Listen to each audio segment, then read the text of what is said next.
Hey, everybody. Welcome back to the Ground Up Podcast. I am Terry Bargy. I'm one of your hosts today, and I'm here with Roy Mangrum. Say hi, Roy.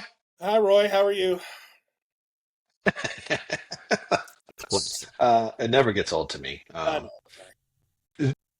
We're also peak expo season, so if you're listening to this, know that the expo is coming. So the amount of energy you get here may not be the same as usual. Uh, so we're I feel gearing up. great. We're gearing up for that. We are super excited to have Shawn with us from BAMF Hammer. Hi, Shawn. Hello, We're you two excited. glorious men. That's right. Excited into your story today. Even though we've already spent a hot 10 minutes laughing and giggling before we hit record. Um, And you'll never know what we talked about. well, Actually, probably will. that's exclusive content saved Yeah, for the exactly. app only. Exactly. It's for the Patreon. Uh, Oh that's yeah, for Patreon. Yeah, it's behind the paywall. behind the paywall.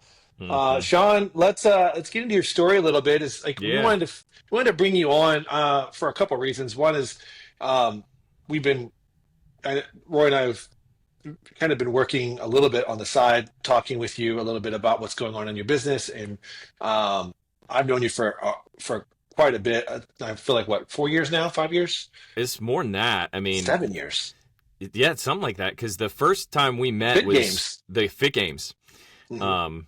out there with the hammers. So like Yeah, early yeah, yeah. generation hammers. I actually think that was the first event I ever took them to. So Okay, that's yeah, fond memories of that very very hot day. oh That's yeah, before Roy and I owned anything. So um, as far as National Fit and the Music City Fit Expo go, so but yeah, we're excited to kind of give you a chance to share your story and talk to people about the product, and we want to also get hyped because you're going to be at the expo. oh So yeah. Yeah. we're very Would not excited miss it. for people to Would meet not you miss it. at the expo. So Yeah, we're honestly pushing as many people as possible to get out there.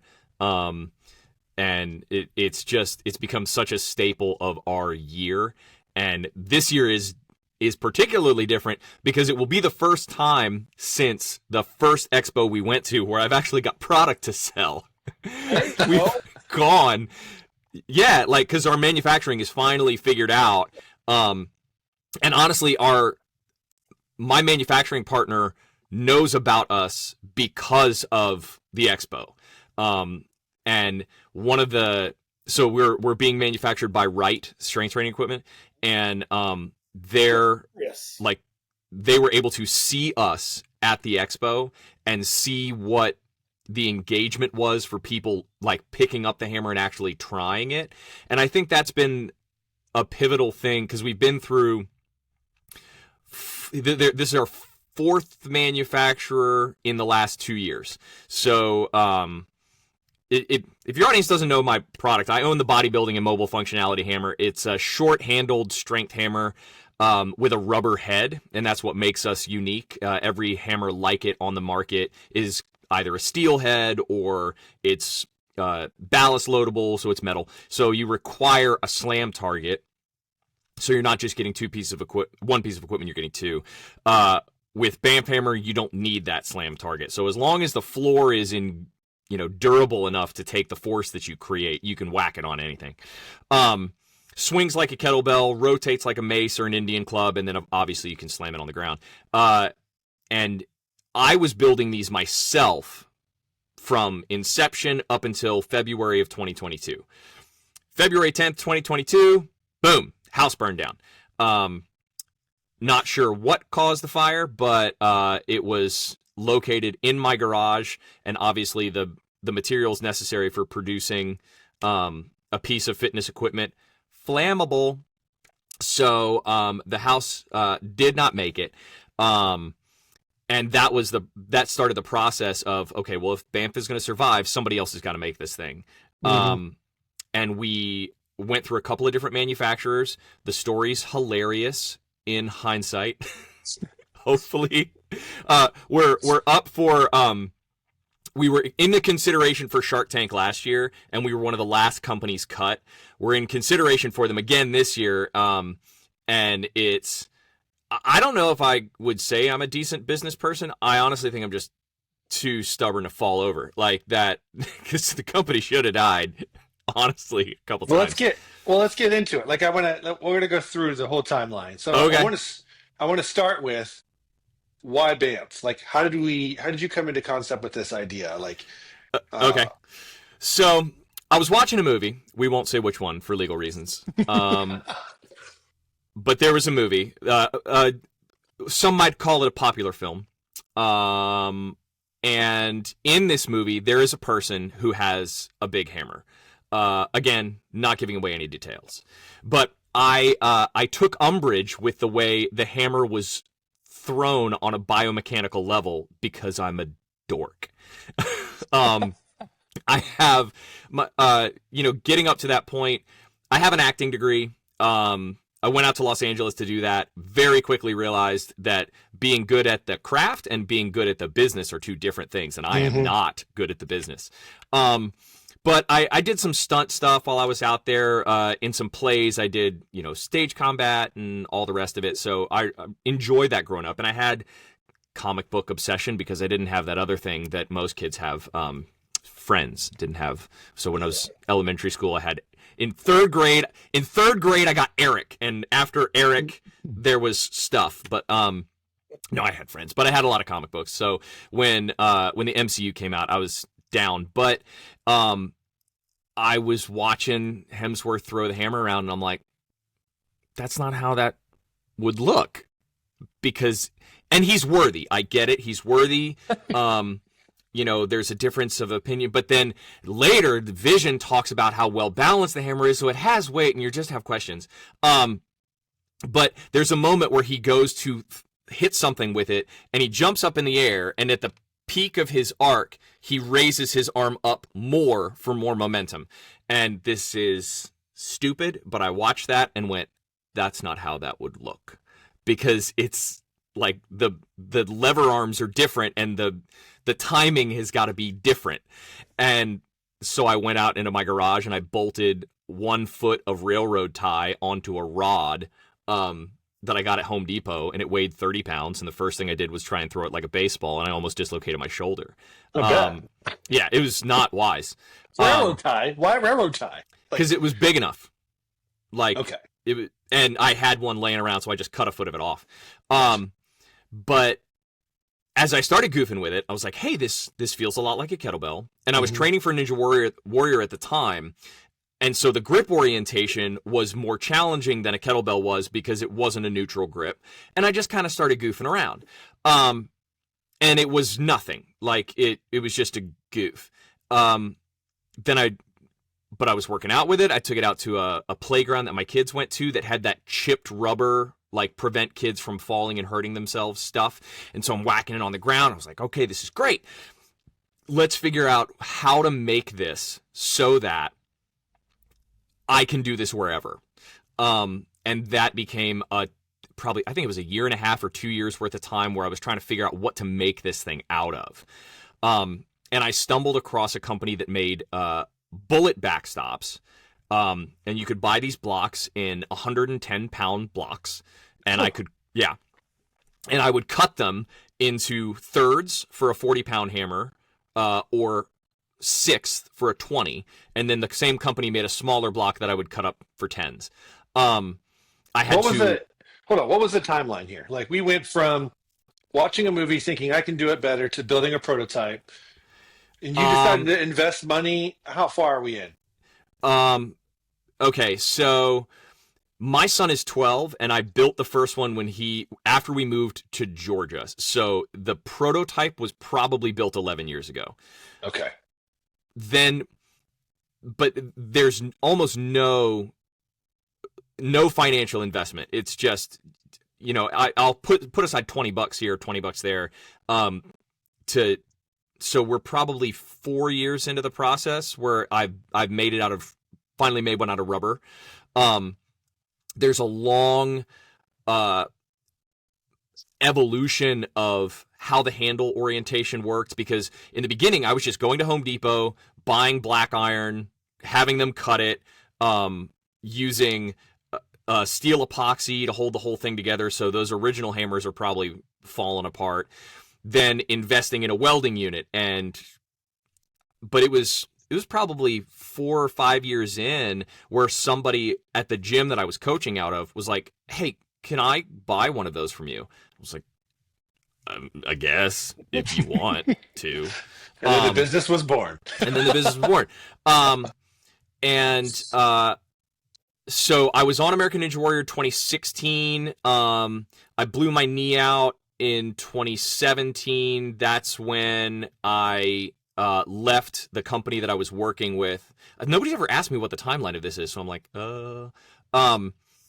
I spent but by then I was making maybe 2 or 3 of them a week.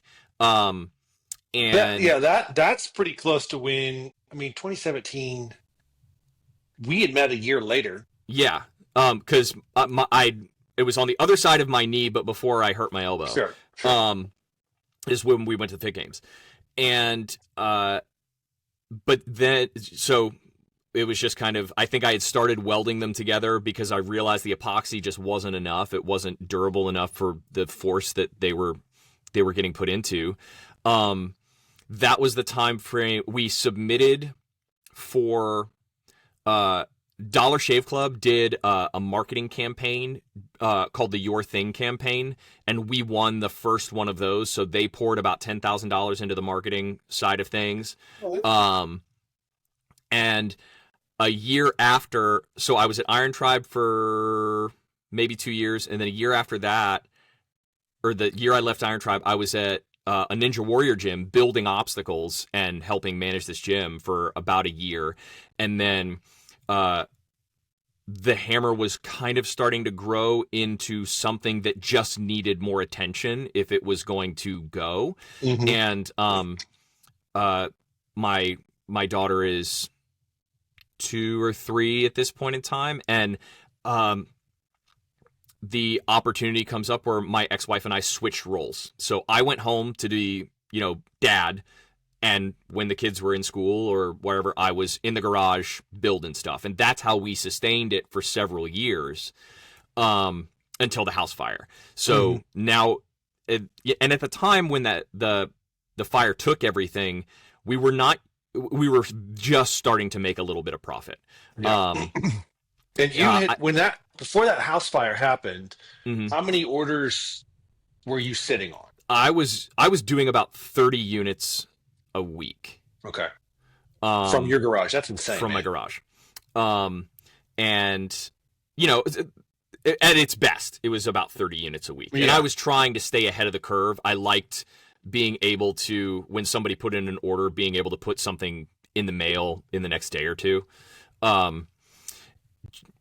But welding handles and cutting up rubber and making my house stink because cutting that stuff is horrible.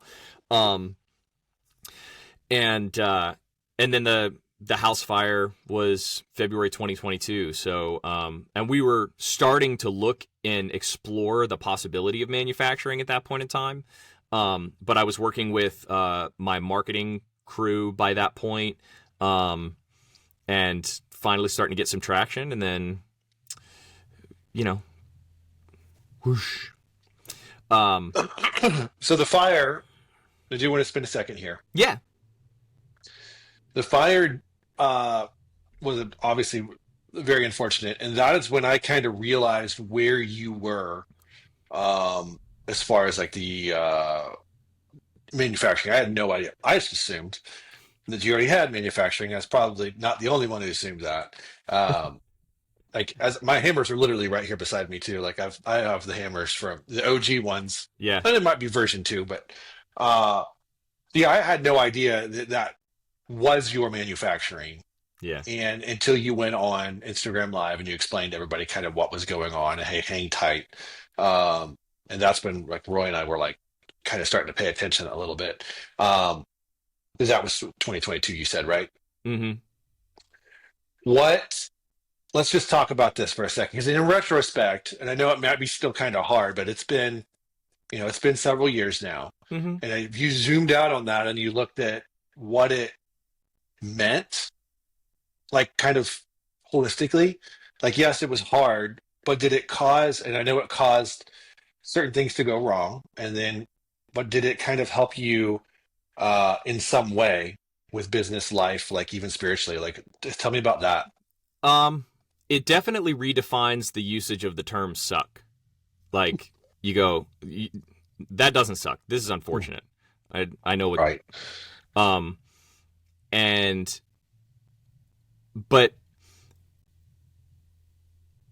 really at that point in time, there was a conversation, about what do we do? Hmm. Because either, it really was a thing of, do I try and put this back together? Um, because putting it back together looks very different. You know, we're talking about years and years worth of equipment that I've procured and BAMF was able to pay for, and there, you know, some small investment from uh, my best friend, and you know, my we invested some from, you know, the personal side of things, and my parents helped out with some stuff, just kind of getting the business started and getting the patent process done. Um, and then the fire happens, and all of a sudden it's all gone, and like really, really gone. Um, and that was it was kind of a gut check moment. I look back and I don't know. It's where I go. You know, am I too stubborn to fall over? Um, because at a certain point, you're almost. This is hard to think about. Um, Problems. It's easier to look at an issue that's going on now and go, all right, just because I can't see how this is happening doesn't mean there's not a way out. Doesn't mean Hmm. God's not doing something. Um, but the the persevering is the thing. Um, you know, in the fruit of the spirit, you have long suffering, and you know that's not the word suffering's in it. Um, so now, when I am inclined to freak out, which I am, with stuff not going right, and you know, you just want to. I want nothing more than this to be the thing. Um, it helps to look back at that and be like, okay, you couldn't see what was happening, but something was going on. I mean, the relationship with the guys at Wright was already transpiring as I was working my way through their competitors, um, producing this product. And the difference between what Wright sees in the hammer and what the other guys saw is they know it will sell because they've seen people work with it. So when other companies run into slight snags, they go, you know, I've had 3 different companies be like, dude, this thing is a pain. I'm like, yeah, there's a reason why nobody does it. And there's a reason why nobody does it like this. But people want it. So what are we going to do? Right. Are you, because I look at it and go, you guys have no idea how complicated this can be. Like, I've put this thing together 24 different ways. All you have to do is get one guy who's willing to pay attention for 2 minutes in a row and put everything into a mold and just press a button. Like, this is not hard. Yeah. You guys have no idea. But so yeah, when the company quits, when the first guy says, "Hey, these molds are too big for my employees to handle, and I'm the only one who could do it, and I don't want to anymore," and you're like, okay, but we're sitting on 75 units that have been paid for. It's like, well, You went through this right after the fire. yeah. So Like, we not got even a chance to kind of like sit back, game plan, then go. You just had to go, and you correct. kept getting hit, like literally knocked down. Was it Yeah. 2 or 3 different times? And they weren't quick. Yeah, go ahead, No. Roy. Go ahead, Roy. Dealing with both at the same time, I can't imagine. Yeah, Right.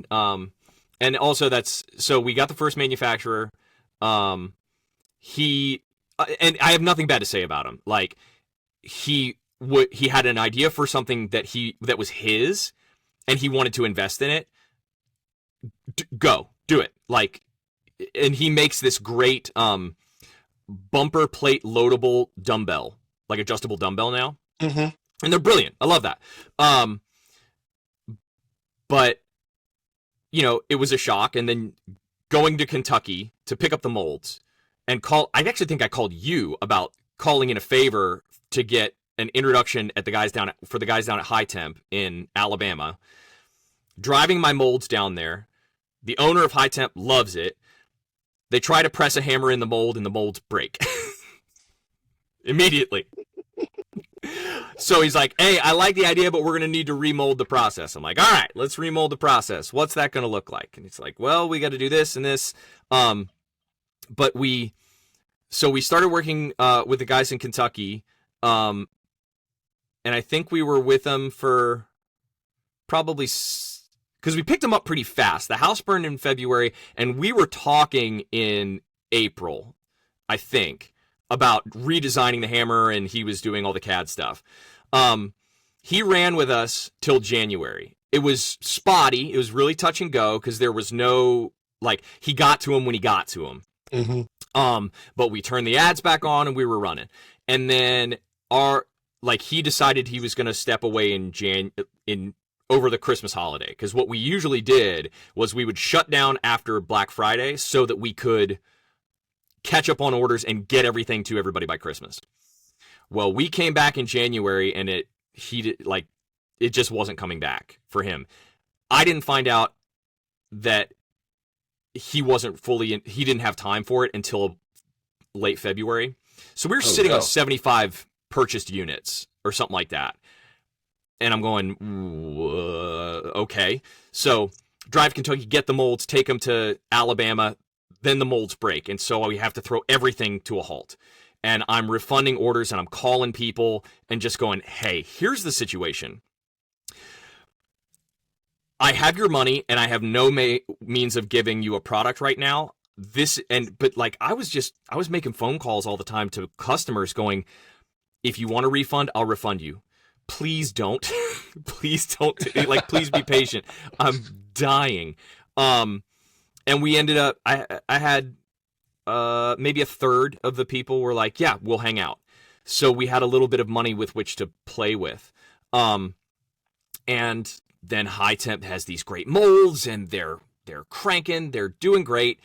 And, but I'm having trouble. We never got the mold for the 20 and the 25 kilo completed. And that's still the case. We still need that, to be produced, but we're running, we've added more sizes, which was great from when, I was producing them myself. So we went from a 10, a 20 and a 40 to 5 kilos, 7.5, 10, 12.5, 15, 20, 25. We still don't have 20 and 25, but we're up to 15 now. And I'm trying to I'm talking to the owner, but he's semi-retired. So he's traveling back and forth from his plant to his beach house. And I'm not getting the follow through that I want. I'm not getting the communication. So I finally speak to him and he's like, okay, the person you need to talk to is this guy at the facility. I'm like, all right. So I talk to that guy. I'm like, hey, I'm just trying to get an expectation of how many units we're producing and what we're looking at so I can, deliver on the promises that I'm making. Sure. And he goes, I hate your hammer. The thing is stupid. I hate making it. I'm the only one who can make the handle. I'll do it when I get to it, but I'm not giving you. And I was like, whoa, dude. Coming in hot. Yeah. Jeez. Okay, I mean, what are you, Loki guy? I don't get it. Like, you're so mad. So we're changing things up, and then January hits. We go dark for the holiday. I've got an order waiting for me at the facility, so I'm going out. It's like the third time I've been there to pick this thing up. Pick up some units, some demo units, and I get a phone call. It's like, hey, this is Kevin with such and such company. We're here, bought High Temp. We're here loading up the trucks, and we got all these hammers. We just want to know what you want to do with them. It's a Monday, and I was like, what are you talking about? You bought High Temp. And he's like, oh yeah, the owner didn't tell you. He sold everything. We're here loading up 18 wheels. We bought the whole factory. Dang.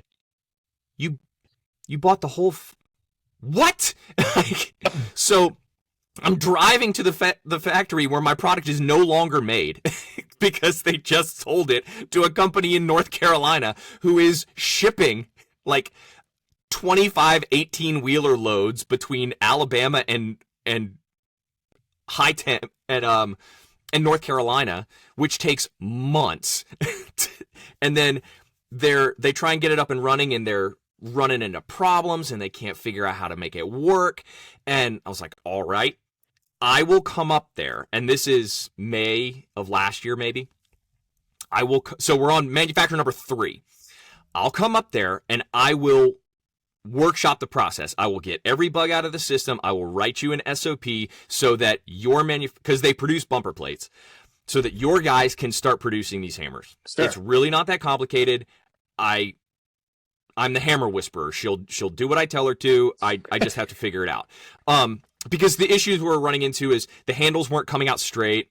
Couple of issues, nothing big, but I'm not building it, so I'm not there to workshop it myself. Sure. So I go up. I spend a week. I make like 45 units with these molds. I write him an SOP.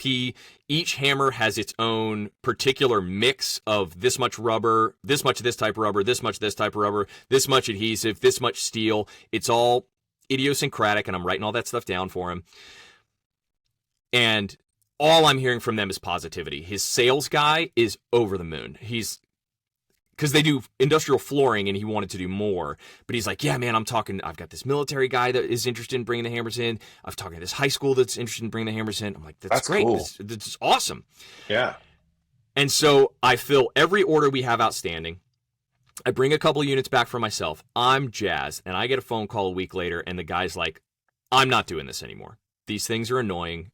We're not going to make these for you. And I'm like, but okay. And where are we at in the timeline? Because so timeline now this is last summer. Okay. Okay. But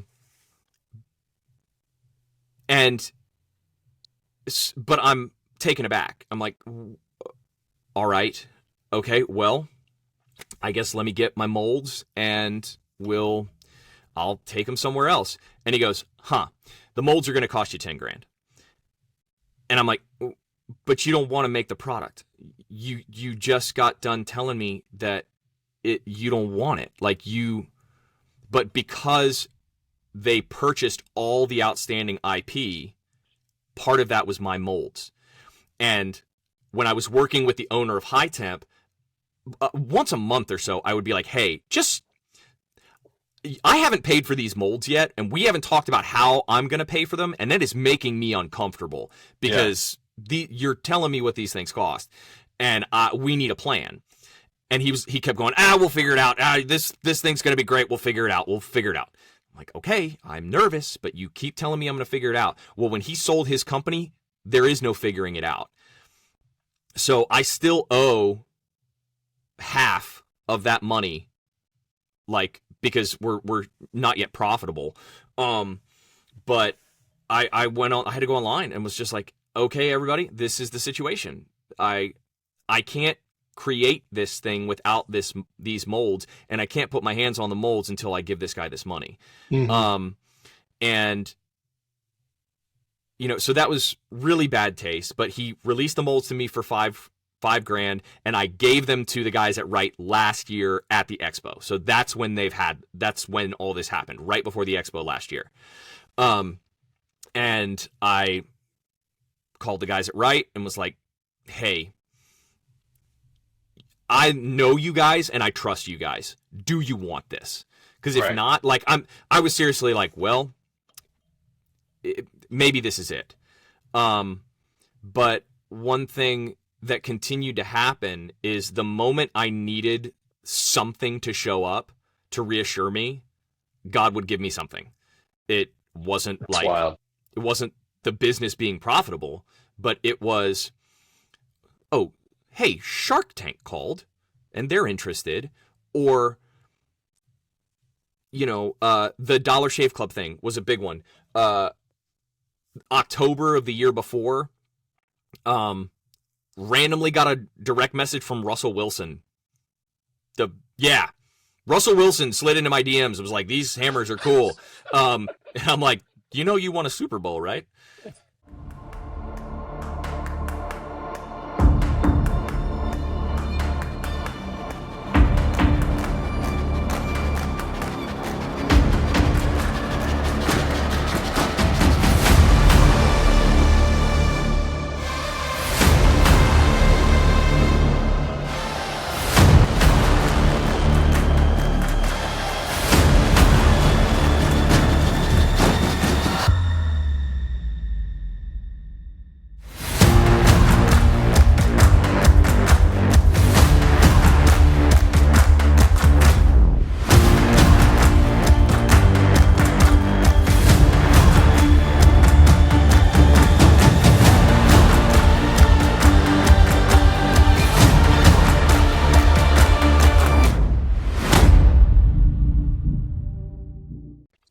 So before the break, we were, of course, and we're back.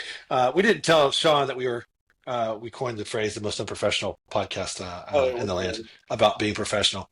um, I Works just for want to me. I just want to take a quick pause to kind of go through some of your timeline because there are several pivots in here that produced some things. I think both inside of you, but definitely inside of your business. It improved processes and it really kind of made you consider. And I think this is the first pivot I'd like to talk about. It's like when the house burnt, you went from thinking, "Oh, if we're going to make this a career, a business, a piece of equipment that could possibly be sold, IP and all, um, in the future for a large profit, I'm at a crossroads." Yep. And Can't you make made something like that, that by hand. Like, you yeah, just you made can't. that decision. You made that decision, kind of at rock bottom, if I remember correctly. I mean, I would pin rock bottom a couple months later, but Yeah. we were pretty. It was pretty dire. I would actually say it it was definitely the the loss of the house was catastrophic, but it definitely changed perspective Hmm. because I was the only one home. Dogs were okay, kids were okay. My ex-wife was actually in Tennessee at the time, um, and the story there is kind of funny because she was at a work event, and I I'm a guy, so she's another state away, and there's nothing she can do. So I just shot her a text and was like, "Hey, I need you to call me when you get a second," because she'd been talking for weeks about this, or a while about this meeting that they were having, and it was really important. I'm not trying to throw it off. The house is still going to be a cinder. When she comes home, she can have a good meeting. Sure. Well, my neighbors are just bombing her with, "Oh my God, the house on fire!" And they're sending photos, and she's freaking out. And she gets back, and it was like, "Why didn't you tell me the house was on fire?" And I was like, "What could you have done?" Nothing. I was going to wait for you to get on the road, and then I was going to tell you because I'm not trying to ruin this meeting. And I'm looking at her friends going, "Hey, my house, how about I'm the one who shares the news? Like, how about I break it to..." But anyway, and then my parents were actually coming over for dinner that night. So I texted my mom and was like, "Hey, just park behind the fire trucks. The house burned down." um, You might but there, need that indicator, actually. what are you gonna do? Like, but the, obviously there's this. Okay, what do we do from here? Hmm. But besides the ins and outs of actually dealing with the loss, there was actually once that scabbed over a little bit after a couple of weeks, there was this real sense of hope that, okay, well, now we have no choice. If the hammer's going to continue, the thing that we need to do has to happen. So it may be deeper water than I wanted to swim in, but I can dog paddle. So let's figure out how we're gonna get better at this. That's kind of what I wanted to point out because that's a lot of people come to that intersection and it's either stop now or double down. Mm-hmm. And at that moment, stop now was easier. Stop. Yeah, I mean, Doubling down is way harder, like it 10 times harder, it's yeah, and clarity or not. yeah, and that's. But honestly, it's the same as anything else. It's the same as strength training. Progressive overload is based on the premise that you're pushing your body beyond its limits and your body will adapt. Um, the the perseverance here is, it's not like I did it on purpose. It's this is an accident. Yeah. But when but it's like I was saying before, every time I would get to the point where I'm like, Lord, what is going on? There would be a something. There would be Hmm. and even if it's something as simple as like me sitting there with my head in my hands and then a sale comes in and it's like, okay, yep, that's right. And, We've all been um, there. and, it's not a big sale, but it's progress and it's movement, and the hands that I put them into, people love them, and the way that they talk about them is great. And I've said from the beginning, the hammer's not a perfect tool. It doesn't need to be, because the perfect tool is whatever works for you Hmm. individually. If you get off the couch for yoga and you won't get off the couch for CrossFit, go do yoga, because the problem is a sedentary, lethargic, useless population that is unhealthy. That's the problem. So many So, people forget that part. dude, but like within the fitness industry, we have this habit of getting into these arm wrestling matches with each other and Oh going, man. "Oh, mine's better, mine's better, mine's better." And I'm like, "Look, we can have a discussion about what's best, but let's have it honestly." Meaning, take all of it into account, injury profile, how easy is it to scale? You can do that. But really sit and ask yourself why. Like, what is this doing for you? Because mostly what it's doing is a lot like human beings seek hierarchy. I need to know that I'm better than you and not as, and like, I need to know where I fall in that Hmm. realm. Um, so that's all we're doing. We're just going, we're justifying ourselves to who? Strangers? The internet? Right. Screw Right. off. Like, whatever. Um, I'm walking around with a giant cosplay toy that I've made stupidly heavy. There's a decent amount of humility that goes in it. So when people hop on like negative comments and stuff, I'm like, I made Thor's hammer into a workout equipment. You think you can say something to me that I haven't said to myself? Foolish, foolish child. Um, I've been meaner. I'm meaner to myself by 8 a.m. than you could be with proofreading and AI to help you. Like, it's not a thing. But it does get easier. Like when you keep taking the same hit, it go, okay, well, yeah, it hurts, but there's a callus there now, Hmm. you know. And I'm not going to go into details about this, but the house burned in February. My ex-wife left. My marriage fell apart in September. So that's the point where I was like, not only do I not have my home anymore, but I don't have my home again. And I don't get to see my kids. Um, and I'm just sitting staring at this hammer going, well, like it.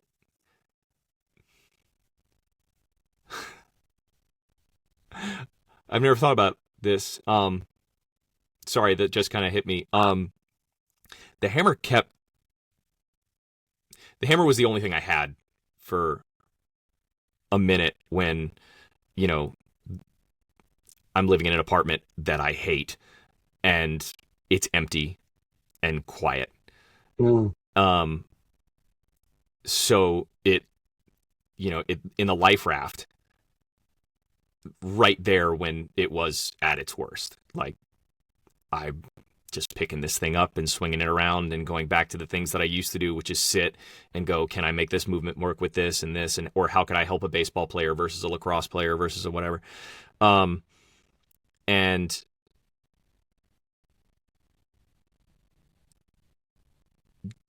reminding myself, like, the hammer got discovered. Like, it's not new. Human beings have been swinging crap around their head in this rotational fashion for strength and conditioning for as long as people have been going to war. That's, Mm-hmm. you know, train with the weapon you go into combat with. And when you don't know how to make something work, you break it down into its individual parts and you figure out which one's not working and try and make it work. The business feels very similar, where it's like, okay, I was just doing this. Do you guys use ChatGPT? Mm-hmm. Okay. I gave mine a name because I felt weird about not like it. I let it pick its own name and I talk to it like it's a person because it just felt. I have this fear that the robots are going to rise, and those of us who are polite to ChatGPT will be the only ones not asked to pay reparations. You laugh, but it's real. Well, I laugh because I never thought about that. Now I'm reconsidering everything I do on ChatGPT. Just do me a favor. Just say please and thank you to ChatGPT. Because I asked it once, like, hey, in the event that you become sentient down the line, what would a person in my position have to do to not be, prosecutable? And it gave me actually a long, drawn-out answer of, like, what? Yeah, it was really creepy. But, like, I was working with ChatGPT today going, okay, these are all the things that I've got on my plate right now. I cannot look at it like this. I have to look at it like individual buckets, and today I'm getting into this bucket, and today I'm getting into this bucket, and today I'm getting into this bucket, and giving myself the permission to, I'm going to work on this bucket for 2 hours, and that's going to be enough. And then I'll move on to this bucket or this bucket or this bucket. But having something so destructive as, losing the house or losing the family that I was building and going, okay, it reminds me a lot of going through the house and throwing everything away, which you can hire a company to do that, but it spends your insurance money. So some buddies from my men's group at church came over and we just threw it all away. And literally each thing covered in ash or burned or whatever, you chucked it out the back window and put it in bags, and they pull a dumpster into the driveway and you just throw away everything. But you walk into those rooms and it's really overwhelming. You go, where do you start? And the answer really is you just pick up whatever's right in front of you. And you just keep doing that until you've got some space. And then, so. I mean, I said, that's tough. You've been through it, bro. Like, to talk to you on the phone, I don't know, it might have been about a month and a half ago, and hear your voice in a way I hadn't heard it in years, was very encouraging to me. And I mean, for like no credit of my own, like I was just like happy to hear you happy, seemingly happy moving forward. I know things have been like you've been a ping pong ball on the ping pong table of life, getting smacked pretty dang hard. Well, yeah. Your pivots, but to pull all of this back into some, try to make some sense of it all on a business side, is that you're being pulled, the things that are, it's hard to make a decision of should I go, should I stay? If I go, it's doubled down. If I stay, it's status quo, right? It's hard to make that decision. The decision was kind of made for you. That can be a blessing when you look back. Yeah. In retrospect, fighting for it from one manufacturer to another, this seems not right. Like, it sucks. But I don't know that I know of another guy who's more resilient. Like, thanks. You certainly learned something about yourself in that process, I would assume. Yeah. Learned something about me. I learned I would say I learned more about God throughout the whole thing. And you know, the way that you talk to yourself gets interesting because Hmm. when another manufacturer quits, you're like, man, this is Shark Tank ratings. You just go, okay, well, something else terrible happens. Maybe it maybe it needs to happen like this in order for this to happen. I can't see it, but I don't need to. Uh, and if I try not to let myself go to the place where I'm like, I wonder where we'll end up because I don't know. Um, it, it's finally starting to get to the point where you go, oh, maybe this thing does become a thing. You know, I went and met with some police officers here and showed them the hammer, talking to them about bringing them in into their training facility and writing some programming for them. You know, little things happen. Guy bought one. He helps coach his son's lacrosse team. We're talking about bringing hammers into this lacrosse scenario at a high school out in Savannah. And I'm going, yeah, great. Like, this would be a proper application. So now we're moving into building programming that I wasn't able to do because I was spending my whole week building units. Hmm. And now realizing that I have to turn my attention really to uh, doing some things that I'm not good at. I'm better in the shop. I was cranking these things out. We're good at it. I'm not great at sales. I'm not great at cold calls and emails and all the rest of that stuff, but it's another burned out room. I have no choice. If BAMF if BAMF isn't going to die, I'm the only one who's going to do it, Hmm. and it doesn't really matter that I don't know what I'm doing, um, because as long as I'm willing to learn from it, then it's what's that Edison thing? He didn't figure out how to make a light bulb. He figured out 10,000 ways not to make a light bulb. Hmm. Um, feels similar. I have an understanding of what works for the product, um, and now we're just trying to figure out how to scale up from there into the moment where I hand it to somebody and they go, "Oh, that's different." I'm like, yeah, it's different. Yeah, that's the that's I mean that's the parallel I'd like to draw, right? We talk about faith. Um, I think we're all men of faith here for sure. When the crossroads of your faith in your business, it's not as clear cut as I think people like to think it is. Mm-hmm. Um, I think we misuse the term blessing when we think about business as in being profit. Mm-hmm. When you when I think what is really true is you get a chance to have your character purged out of you based on decisions that you make and dreams that you have and prayers that you pray about your business. Um, and, you know, not to turn this into a Sunday school session, but the Lord's ways aren't our ways. Uh, I mean, it's so obvious that that's the case. Yeah. That doesn't make anything easier. Matter of fact, I would say it's 100 times harder. Yeah. But you do come out on the other side you come out with clarity. You come out with relationships that have been forged in fire. You understand there's a part about you, and this is the overarching message of this podcast, is that you are relentless, not stubborn, right? Stubborn, somebody's holding on to a bad idea and beating everybody over the head with it. Okay, fair. I'll take that. I accept. Yeah. Um, Just the amount of like in order to be successful in any level of business, you do like in order to go to that next level, there's a sense of relentlessness that has to happen, and you just have to be very, very careful that it doesn't cost you your family, your soul, right? Like mhm. your health. Yeah. Those are the dangers, and there's just something about it that it can be a very slippery slope when you get on that level.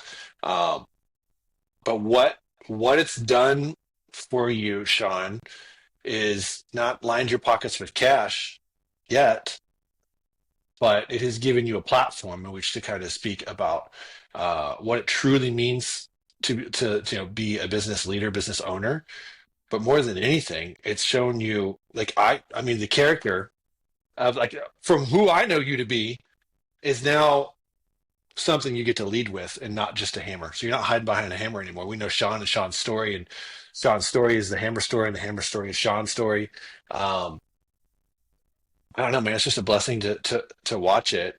I know how hard it's been, so I say that with a grain of salt. Well, I mean, I appreciate it, but um, it would I do it again? Huh? That's an interesting question. But there's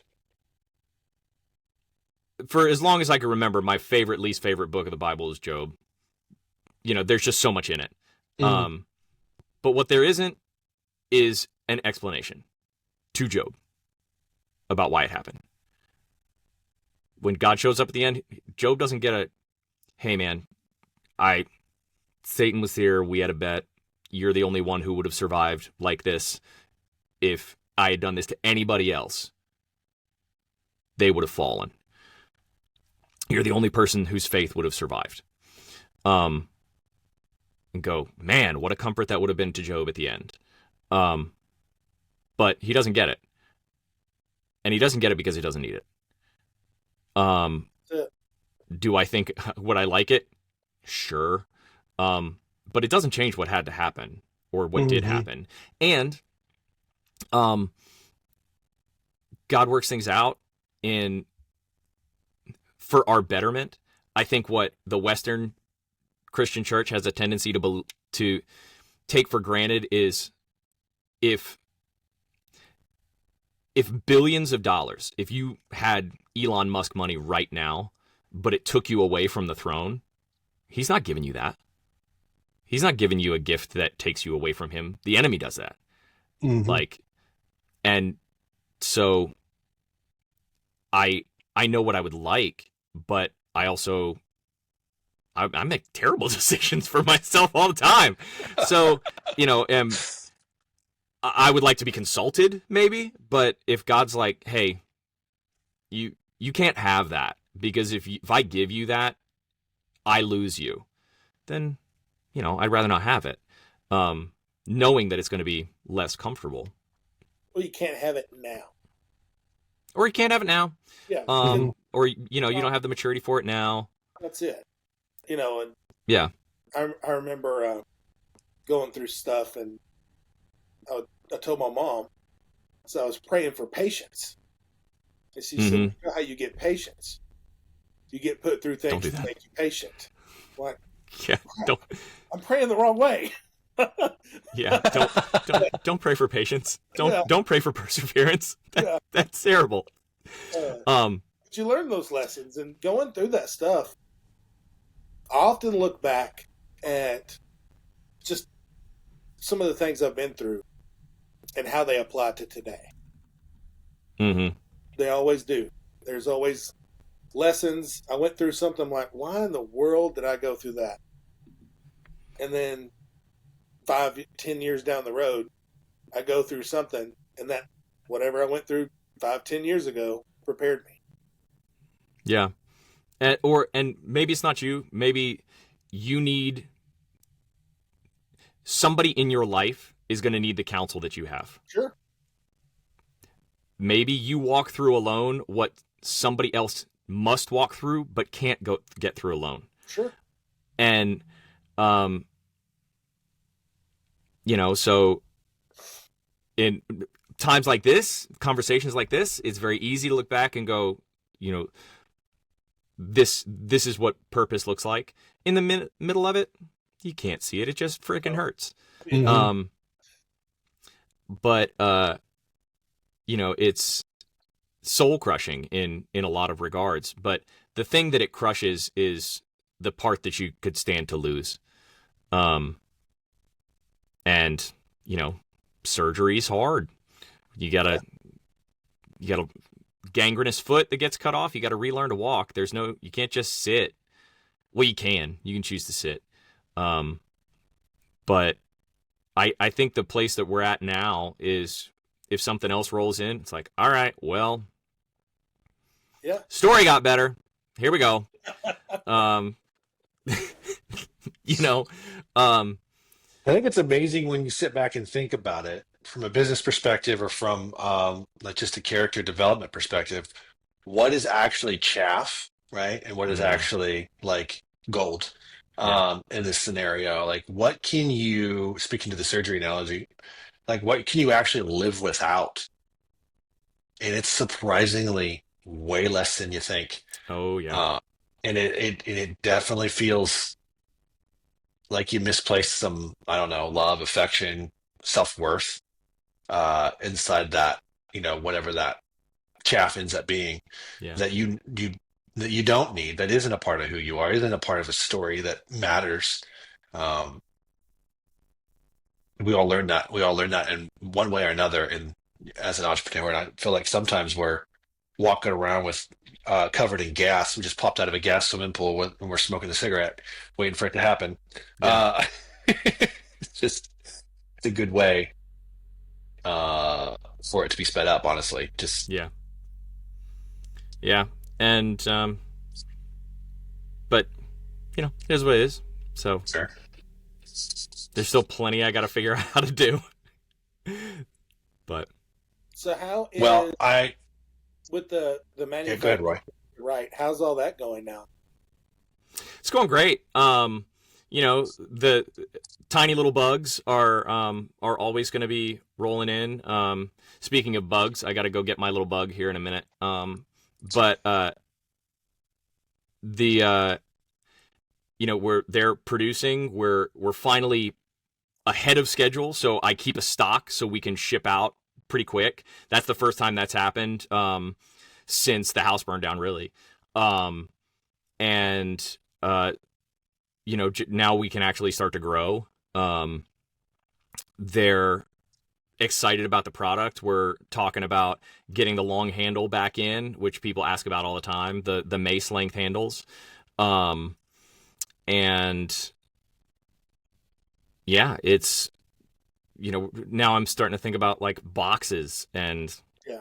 other junk. We just made a change with all the tariff stuff. I cut 30% of my profit and covered shipping.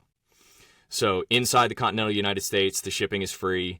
Alaska, Hawaii owes, I think it's $10, but they live in Alaska and Hawaii, so Their they fault, deserve it. really. They deserve Yeah. it to be punished. But yeah, just wanting to look and go, what can I do? We're not making a profit right now, so it's not like I'm losing anything by covering the cost of shipping. Makes the job to get to profit harder, but I'm being more helpful along the way, and trying to run a business the way that I think if I had to explain to Jesus why I made the choices that I made, he might not be too upset. Maybe he doesn't like the name of the hammer. Who knows? But I don't know. I don't know what's wrong with bodybuilding and mobile functionality, but there's some guys in my men's group that think I should change it. I don't know. I've paid so much money for the marketing materials. It'd be a pain. But now that's where we're at right now. And scaling up slowly but surely, and little bits. So now, on days where I'm not in the gym coaching clients, I'm hustling up on this and organizing more content. I was actually just doing that a minute ago before we got started. And because right now the thing that's missing is education. The people who know what they will do with it when they buy it are the ones who are buying it now. The group I want to start chipping away at is the group that looks at it and goes, cool, no idea what to do with that. Go, okay, well, we can help with that too. Mhm. And that's what I'm better at. I'm a better coach. If the guys at Wright came to me and were like, hey, we think we want to buy this product off you. I'm like, okay, as long as I can continue to program for it. I don't, if it is better for the business that somebody with more business savvy is like, I'm just going to take this and we're going to make a bunch now. Okay, great. I want to keep my hand in it and continue to do the program design part of it, because that's what I got into it for, is this tool can help people. Mhm. some nerd somewhere who got wedgied by the football team and is not going to go to a conventional gym, but did spend all of his time reading comic books and anime and whatever, maybe they get off their butt for this. Great. Yeah, that's amazing. That's a good point. I know we got to go, and I hate to cut the conversation short. We will see you in a few weeks. Yeah. This episode will come out the week of the expo, Oh, so sick. that's kind of fun. If you had, Oh, yeah. that's right. Oh, he's so big. He's so big. My son was looking at him just like, How do they make them that big?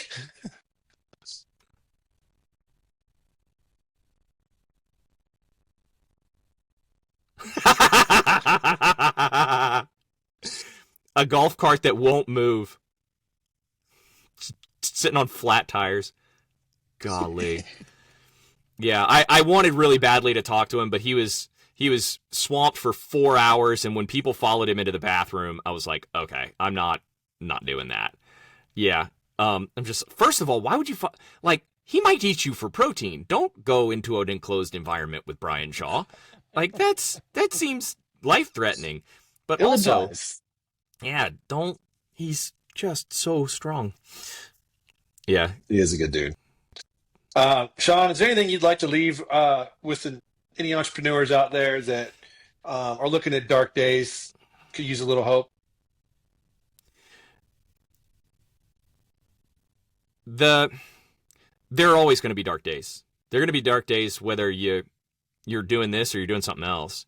I got remarried over New Year's, and my wife and my daughter were working out, and my daughter like dropped a dumbbell on her finger, and she's upset. She wants to stop because it hurts. And my wife looks at her and goes, "Your finger's going to hurt whether you stop or not.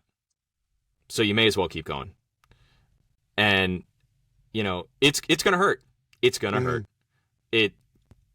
But quitting the pursuit is not going to make it stop hurting. Maybe it might mitigate it in the short term, but maybe it gives you the hurt of, I wish I didn't stop.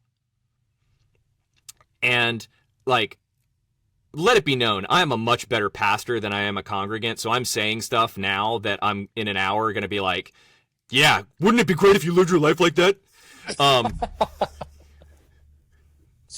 Preaching to yourself. But if you want to know whether or not you've got it in you to do it, the only way to figure that out is by not stopping. Mm-hmm. And maybe something comes of it, maybe something doesn't. But you'll know. You'll be able to look at yourself in the mirror and know for sure. And that might be worth more. Because at the end of the day, when your head's on your pillow and you're trying to go to bed, the voice in your head is yours. And if that voice is not a friend, that makes for a rough night's sleep. I say that as somebody for whom the voice in my head is often not a friend. But if you're not sure and you're in a business scenario right now where it just feels overwhelming, take a breath, pause, and figure out what you need to do next. Or maybe it's not what you need to do. Figure out what you can do now, next, and just do something. If you find out it's the wrong choice, we got an answer to the question. And this is a very American thing where we view the answer no as a negative. The answer no is not negative. That's a reception thing. If you're dating somebody and you figure out that you cannot spend the rest of your life with that person, yes, the relationship is over and that can be heartbreaking, but that's not a bad thing because the relationship would have been toxic if you had pursued it. So something good has come out of this in the removal. I think the business side of things can be the same, where now I could tell you all the things that I should not be spending my time on because they're the things that I chose to spend my time on first because they were more comfortable and it didn't go the way I wanted. So that the perception of what no means is the only part of that we can control. Mm-hmm. No was clarity. It's great. hitting home today. Mm, Well, Shawn, so we appreciate you. Looking forward to hugging your neck when I see you yeah, at it's the gonna be good to expo. see you guys. Uh, you're an inspiration, my man. We appreciate you sharing your story with us and Absolutely. with our listeners. I know it'll make an impact. I'm looking forward to seeing, what you keep doing as far as what you're creating. So, guys, if you get a chance, get to the bottom of this video and you can click on the link and you can discover BAMF Hammer for yourself, and get to know Shawn a little bit, um, and check out some of his hilarious ads that I always look forward to watching. Hey, fair warning. If you're listening to this and you're considering making negative comments on our social media posts, you should know that's where I get my ads from. I take people's actual negative comments and I make ads with them. So comment cautiously. But you could have just did a roll call, and now people are like, "Well, I want to start an ad." Yeah, great. I want to hear Shawn act out my comment. Oh, that's brilliant. Well, I know, speak for Roy and, everybody here at the NFM podcast. Oh shoot, I almost forgot. Podcast Network. There it is. Whoa, it's been a long Monday already. We are thankful for you stopping by, and we, like I said, look forward to seeing what you can create, guys. If you found this podcast to be at all helpful, please make sure you like and subscribe and share it with your friends. We are here really just to help you make your entrepreneurial journey just a little bit better. And if we can do that with some of these tips and tricks and sharing these stories, we want to do that. And if we're doing it by just adding some comic relief, and you're listening and you're thinking, well, we could totally do this podcast way better if we were on it. Yeah. And then we've still won. So Yeah. we appreciate you all, guys, and we will catch you on the next one.